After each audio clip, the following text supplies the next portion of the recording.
Hello friends பார்த்தீங்கன்னா, இன்னைக்கு ஐநாறு துணையில வந்து நம்ம நடேசன் நடக்கிற விஷயத்த எல்லாத்தையுமே பார்த்துட்டு என்ன பண்ணிக்கிறாருன்னு பார்த்தீங்கன்னா, நேரடியா வந்து நிலா இருக்கிற ஹாஸ்டலுக்கே போயிறாரு. போய் அங்க வந்து அவங்ககிட்ட என்ன சொல்றாங்கன்னு பார்த்தீங்கன்னா, அம்மா இந்த விஷயத்த எல்லாமே முழுக்க முழுக்க வந்து சோழன் காரணம் கிடையாது. நான் தான்.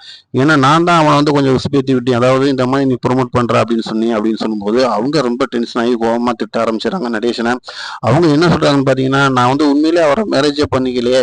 இது நடந்தது எல்லாமே வந்து எதார்த்தமா ஒரு விஷயத்துக்காக நடந்தது. இது தப்பு தப்பா நடந்தது. இது எல்லாமே உங்களுக்கு தெரியும். குடும்பத்தில இருக்க எல்லாத்துக்குமே தெரியும். நீங்க உசுப்பேத்தி விட்டீங்கன்றக்காண்டி அவரும் வந்து இந்த மாரி நடந்துக்கலாமா? இது வந்து பார்க்கறதுக்கு வந்து ரொம்ப கேவலமா இல்லையா? மெயினா வந்து ஒரு தகப்பனா இருந்தா நீங்களே இந்த மாரி பேசலாமா? அப்படின்னு சொல்லிட்டு குண்டக்க மண்டக்க பேசுற பார்த்துட்டு அவர் கையெடுத்து கும்பிட்டு, அம்மா தாயே நான் உன்ட்ட வந்து மன்னிப்பு தான் கேட்க வேண்டியது. நீ என்னன்னா இந்த போடு போற என்ன ஆள விட்டா போதும் அப்படின்னு சொல்லிட்டு அவர் ஒரே அடியா வந்து சைக்கிள் எடுத்துட்டு ஓட ஆரம்பிச்சுறாரு.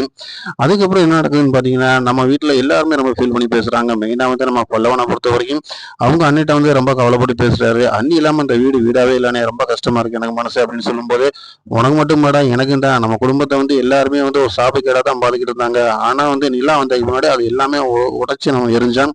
அவளோட சப்போர்ட்ல நம்ம நிம்மதியா இந்த வீட்ல இருந்து சந்தோஷமா இருந்தோம். அத கூட புரிஞ்சுக்கிறாம சோழன் இந்த மாரி பண்ண தப்புல எவ்வளவு பெரிய பிரச்சனை ஆயிப்போச்சு பாத்தியா அப்படின்னு சொல்லிட்டு ரொம்ப வேதனைப்பட்டு பேசுறாப்புல நம்ம சோழன். இந்த மாதிரி ஒரு சூழ்நிலை வந்து நம்ம சோழன் என்ன ஐடியா பண்றாரு பார்த்தீங்கன்னா, நம்ம வந்து நிலா இருக்க ஹாஸ்டலுக்கே போயிடுவோம்.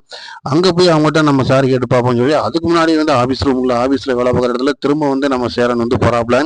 போய் வந்து அங்க அவர் எவ்வளவோ மன்னிப்பு கேட்கிறாரு. நடந்த தப்பு எல்லாத்தையும் வந்து என்னை மன்னிச்சிருங்க. இனிமேல் அந்த மாதிரி நடக்காது. நீங்க வீட்டுக்கு வாங்க அப்படின்னு சொல்லும்போது, நான் அவங்கள மன்னிக்கவே இல்ல. அதுக்கப்புறம் வீட்டுக்கு வர பத்தி எதுவும் யோசிக்கிறீங்க?